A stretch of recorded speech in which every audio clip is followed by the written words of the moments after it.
Welcome to the presentation on ethics in research publication. I am Professor Harbinder Jeet Singh from the Department of Physiology, Faculty of Medicine, University Technology Mara. What I hope to do in this talk is to share with you some information on some of the ethical issues related to scientific writing and publishing. As you will know, there has been a tremendous increase in the number of scientific publications over the years, and no doubt this will continue to increase. If you were to just look at the entries on PubMed over the years as an example, you will see that the entries have increased exponentially. In the year 2013, there were 1.2 million entries. By the way, PubMed actually started in the mid-1990s and was offered free to the public starting June 1997.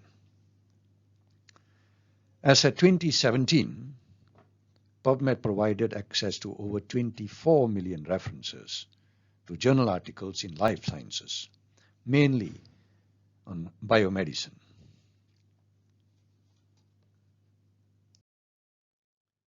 There is a lot of pressure on academicians to research and publish. Whilst this pressure to publish has resulted in significant increases in the number of publications, unfortunately, the number of ethical breaches has also increased at the same time. This is also reflected by the significant increase in the retraction of published articles. In an article published in 2012, it was reported that in 1976, there were only 3 retractions for misconduct out of almost 310,000 publications. In 2007, however, the number had increased to 83 from 870,000 publications. This amounted to an almost 9 to 10-fold increase in the number of retractions. The authors further examined 2,047 retractions from the PubMed database, and what they found was that 2/3 of the retractions were attributable to scientific misconduct. And this misconduct included suspected fraud, duplicate publication, plagiarism. And about 1/3 of these publications or retractions were due to errors in experimentation. Now, to keep science sacrosanct, there is a need to detect and avoid these ethical breaches. There is a need for researchers to be aware of the ethics that they need to adhere to when researching and publishing. They must know what is ethical and what is not ethical. So what are these ethical breaches? Very broadly, ethical breaches in publication can be divided into breaches by the authors, breaches by editors and the editorial board, and breaches by independent reviewers during review of articles or research proposals. In this talk, I will concentrate mainly on breaches by the authors.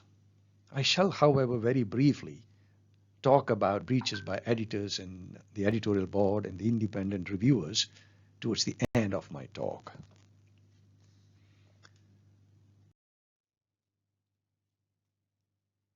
This is a pie chart from an article published in 2005.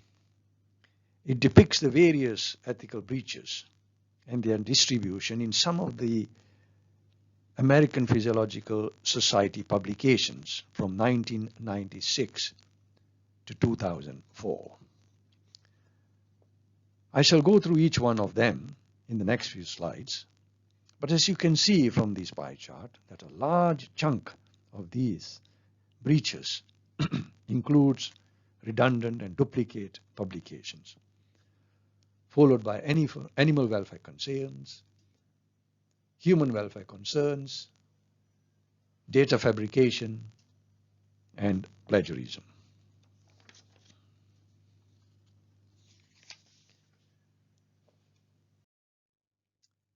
Let's begin by looking at some of the breaches by the authors. The first one that I would like to talk about is fabrication and falsification of data. Fabrication of data, or fabrication in general, is defined as recording or presenting fictitious data. In other words, there were no experiments done and the data was invented. Falsification includes willful manipulation of data or experimental procedures to produce a desired outcome or to avoid a complicating or inexplicable result. Deceptive to selective reportings of findings and omission of conflicting data or willful suppression or distortion of data is also considered as falsification. Now, fabrication and falsification of data are serious breaches and can have significant consequences. Some of the consequences of data fabrication or falsification include dilution of integrity of other scientific research, wasting other researchers' time and resources. Remember, every new paper that is published opens up an unlimited number of further research questions that are then immediately attended to or researched upon by other researchers. So falsification and fabrication of data can and will mislead further research, resulting in wasted time and resources, or even having serious adverse consequences for patient care, particularly in clinical research. So data fabrication and falsification is a very serious misconduct. The next breach that I would like to talk about is plagiarism. Plagiarism is defined as misappropriation or theft of intellectual property or unauthorized textual copying of another's work. And this could be from privileged communications, such as grant applications and manuscript reviews, or even from published articles. There is one practice that I have come across. It is where a person presents a review of data from studies of other researchers as free communication at conferences without actually acknowledging the source of the information or the data, and then including the free communications as original presentations in their CV.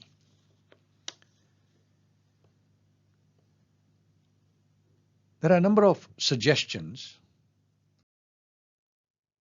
that have been made on how to avoid plagiarism. A number of websites as well, a lot of information in the internet. You may want to read this particular article at this site on the internet.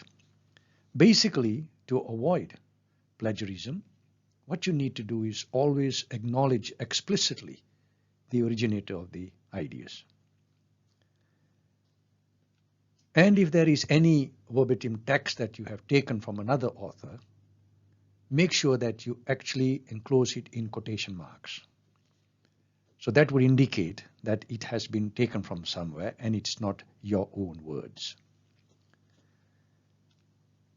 And when you are paraphrasing, make sure you understand completely the text and use your own words, but acknowledge the source. Provide a reference when you are not sure that the fact or idea you are using is common knowledge.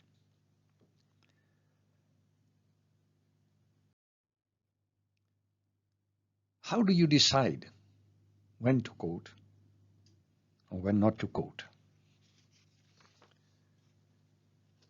This is a simple guide that I have adapted from the website of Indiana University. You might find it helpful. When you write something, or when you have a sentence or some words written out, you ask yourself, are these my own words? Now, if they are not your own words, then you have to put them in inverted commas and at the same time provide acknowledgement. In other words, you provide a reference to the source of these words. If they're your own words and your ideas, you don't need to provide any source or put them in any quotes if you like. Now, if they are your own words but not your idea, and you have paraphrased it, in this instance, you will need to provide acknowledgement. In other words, you'll have to provide a reference to the original source of this idea.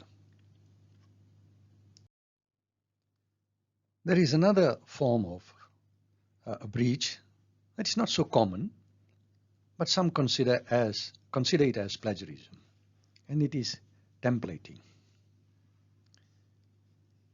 Templating is where similar material is submitted to a journal in which the outline of a previous article is being closely followed, with sometimes very similar or identical phrases being used.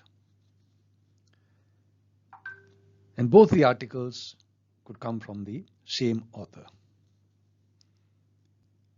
It also happens when occasionally an inexperienced author submits a paper to a journal for the first time, but before he or she writes, they will perhaps inspect previous articles in that particular journal, often unrelated to the topic, and then just template their paper on those articles. This, in a way, it's not ethical. So care should be taken to ensure that the articles are sufficiently different, particularly in their phraseology. But more importantly, to avoid templating, you just follow the guidelines provided to the authors by the journal in which you wish to publish your article. Read through the guidelines carefully and thoroughly, and then write your article accordingly. The next breach that I would like to dwell upon is duplicate publications or redundant publications. As you would have noticed from my earlier slide, this was by far the largest breach, if you like. What is duplicate publication?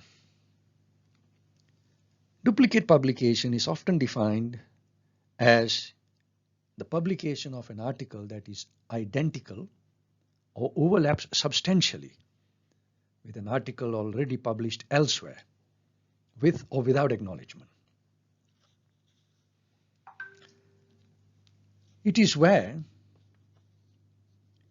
two or more papers share the same hypotheses, results, and conclusions, and even the authors, albeit the authors' names, the sequence may be rearranged, if you like.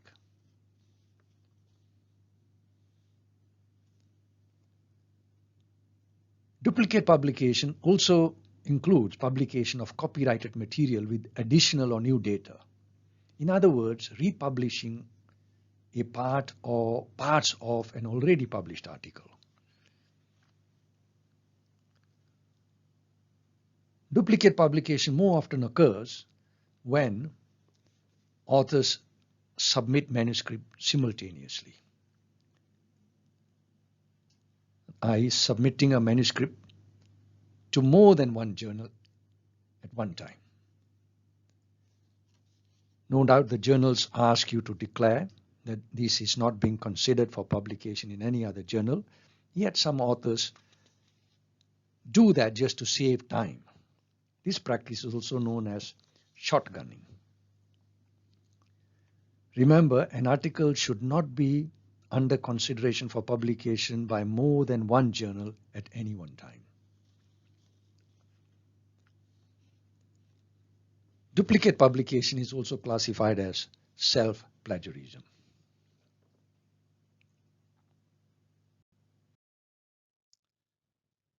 Another form of duplicate publication, there might be an overlap here, is salami slicing. This is a practice of dividing the results of a research project into a series of articles or publishing many papers with minor differences drawn from the same study. In other words, you have the data, but you view it from different angles and present it as different papers. And this is usually done to maximize the number of publications, given the pressure the academicians face these days to publish. This practice also allows individuals from different disciplines to gain a first author publication. In general, this practice is considered unethical, and the main publication should contain as many aspects of the research as possible. You can only divide your data or publish it this way if and when the research project is large and complex. But in this instance, the paper should ideally be sent to the same journal for publication as a series of articles. There are a number of reasons as to why duplicate or redundant publications are considered unethical. And some of these reasons include infringement of international copyright laws, duplication of data with additional data wastes time of reviewers. It also needlessly, quite unnecessarily, expands the already extensive body of published literature. But more significantly, it also overemphasizes the importance of findings by having them appear in more than one paper or more than once. And this practice may interfere with subsequent data meta-analysis by boosting experimental numbers. That is, it may skew the evidence base. There was a case study on the impact of duplicate publication on meta-analysis that was published in the BMJ 1997. What the authors tried to do was to quantify the impact of duplicate data on estimates of efficacy of a drug ondansetron, which is a post-operative antiemetic. And what they found was that 17% of the published reports of the drug were duplicates. 28% of patient data was duplicated. None of these reports cross-referenced the original source. And what was the impact of these on the analysis? It was interesting to note that what they found was that duplication led to an overestimation of ondansetron's antiemetic efficacy by 23%. Now, having said all this, it's not that duplicate publications are not allowed. There are situations or types of duplicate publications that may be considered legitimate, provided that the subsequent publication cites the original source. All right? And these publications include publication of the same paper in 2 or more languages, for example. Publication of review articles, where you have to, or sometimes you may want to republish some of the published data, and that is permissible. By the way, prior publication as an abstract of a paper, such as in proceedings of a scientific meeting, does not disqualify the report from being considered for publication. In other words, that is not considered as duplicate publication. But the authors must inform the editor that the abstract of this paper that they are submitting has been published in the proceedings of the journal, in the proceedings of a society meeting. Amongst other breaches or disputes that come into ethical consideration are issues related to authorships. And some of the issues related to authorship include multiple authorship. There are too many authors. We begin to wonder, have they all contributed to the preparation of the manuscript or the research, if you like, the collection of the data? Authorship issues also involve the order of authorship, for example.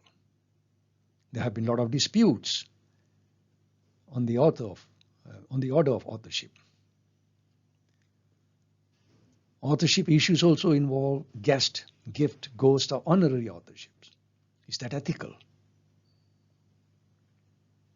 And then again, of course, there are cases of denial of authorship, where there were researchers who have genuinely contributed to the research and the preparation of the manuscript, but their names were not included as authors. Now, the International Committee of Medical Journal Editors, ICMJE, has come up with a criteria upon which authorship can be based. In other words, who qualifies as an author? And they suggest that authorship credit should be based on 1. Substantial contributions to the conception and design, or acquisition of data, or analysis and interpretation of data. 2. Drafting the article or revising it critically for important intellectual content. And of course, final approval of the version to be published. The author should meet conditions 1, 2, and 3.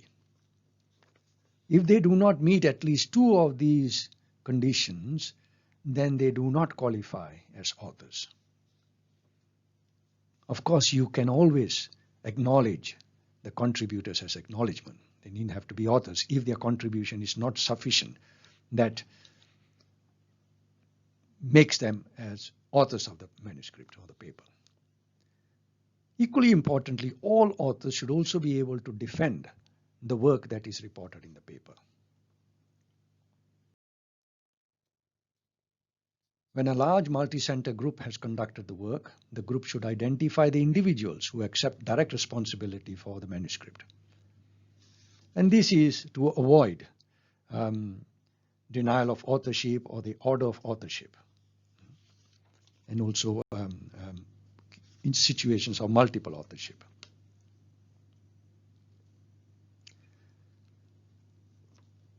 But these individuals must fully meet the criteria for authorship defined by the ICMJE. Note, this is important, acquisition of funding alone, a collection of data alone, or just general supervision of the research group alone do not justify authorship.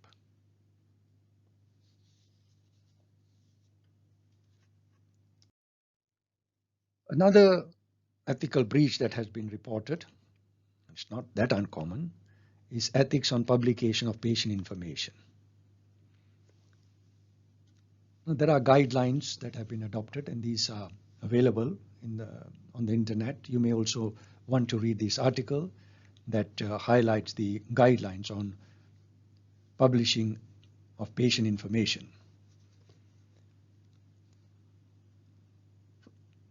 Publication of any personal information about a patient or a participant in your study requires the consent of the patient or the participant. And this will be so even if the identifying details are removed.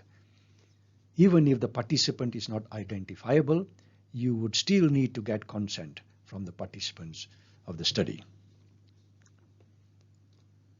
Personal information about a patient will not be published over the patient's refusal. So if he or she refuses, you should not publish their personal information, except in most exceptional circumstances of overriding importance to public health.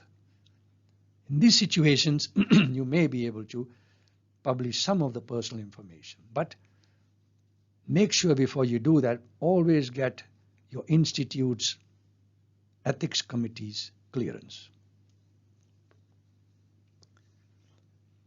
There are situations or instances where publication without the consent of the patient is permitted.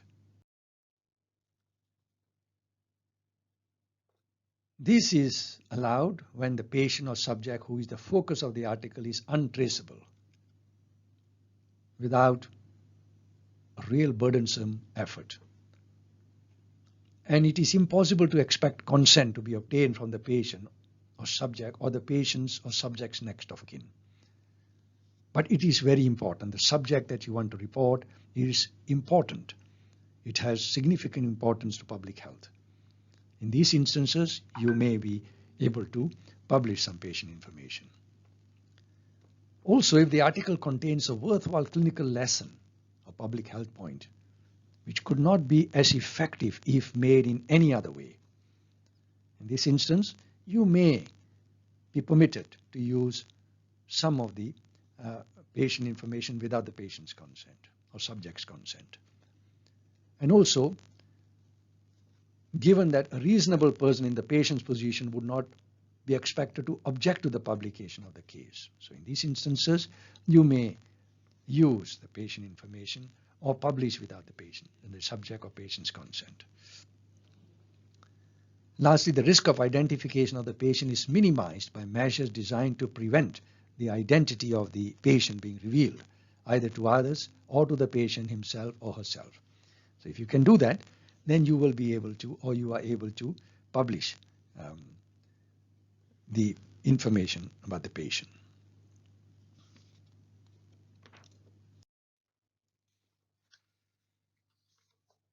The next issue that I want to talk about is conflict of interest. The term conflict of interest refers to situations in which financial or other personal considerations, such as political affiliation, religious conviction, personal relationships, any of these may compromise an investigator's professional judgment in conducting or reporting research. Such conflicts may impart bias in the collection, analysis, and interpretation of data. They may also impart bias in the hiring of staff, in the procurement of materials, sharing of results, choice of protocol, and the use of statistical methods, reporting or publishing of data. So it's very important to make sure that there are no conflicts involved, and if they are, you have to disclose them. Most journals require a full disclosure of any conflict of interest from all authors during the submission of an article. Breaches have also been seen where animal welfare concerns are overlooked. For example, when submitting manuscripts based on research conducted on animals without proper ethical approvals or with no ethical approval at all.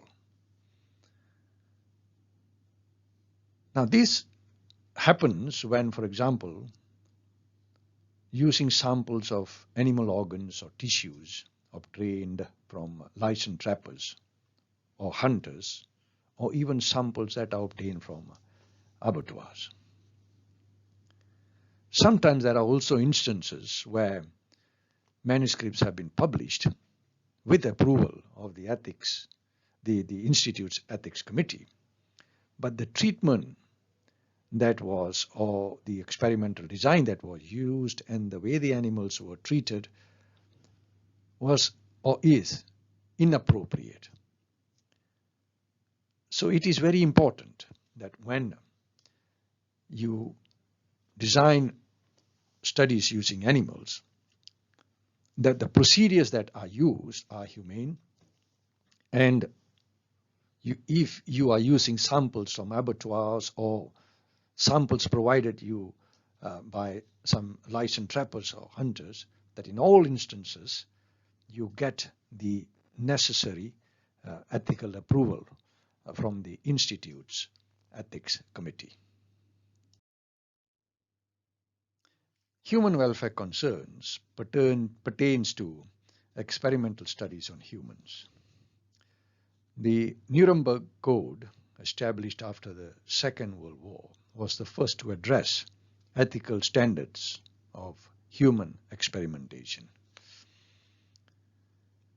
The World Medical Association established the Helsinki Declaration in 1964 to provide a global framework for experiments involving subjects. Now, these have been revised a few times since then, and the most recent in 2000 was with amendments that were done in 2002 and 2004. When experimenting on humans, or when publishing experiments done on humans, please ensure that these guidelines are followed and they are clearly indicated in the manuscript that these have been adhered to.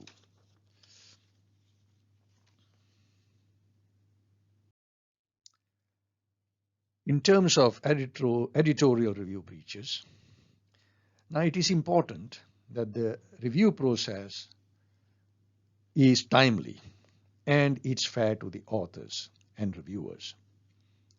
In other words, the editors or the editorial board should not take too long in responding or informing the authors of the decision of the journal. I have known of situations where some journals have taken nearly 10 months to actually relay the decision. And this is not ethical at all. It's not fair to the authors. So they must ensure that the whole review process is timely and it is fair to the authors and also to the reviewers, of course. And the reviewers must be fair at all times. They should not take advantage of their position. And what I mean by this is they should not take advantage by stealing ideas or hinder or deliberately delay other researchers' publications. And this has happened, of course, when a manuscript is sent to a rival researcher. And there is a lot of competition, by the way, amongst researchers as to who will be the first one to publish some new information. So therefore, there is always a tendency for someone to hold back the review process, or the review report, if you like. So that's why some journals have actually come up with this idea where they ask the authors during submission for reviewers that they could nominate, and also reviewers that they do not wish to review or have review their manuscript.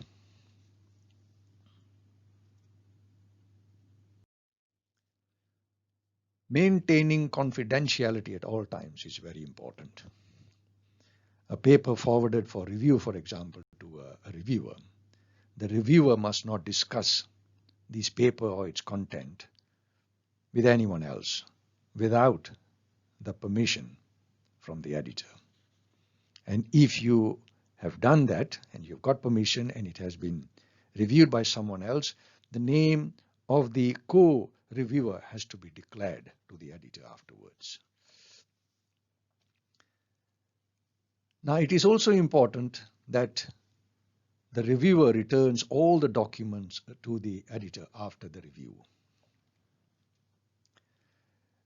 And the editor or the editorial board must ensure that all the reviewers' comments that were meant for the authors are forwarded to the author when the decision is relayed to the author.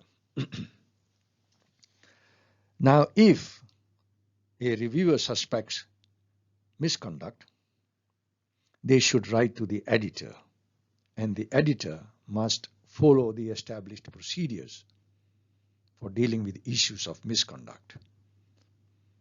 The reviewer must not investigate him or herself. It should be left to the editor and the editorial board to decide upon the subsequent actions. Now, I hope I have covered some of the important areas on ethics in research publication. It's a very brief talk. However, I hope you have found this talk informative. But the most important message is to have honesty and integrity when researching and publishing. Try and avoid any breaches to ethics. Now, always check for any ethical issues before you submit a manuscript. Now, if you are unsure, always check with an experienced colleague to ensure that you have not overlooked any obvious or non-obvious ethical breaches. And finally, not attempting to write and publish data obtained through funded research is also unethical. Thank you.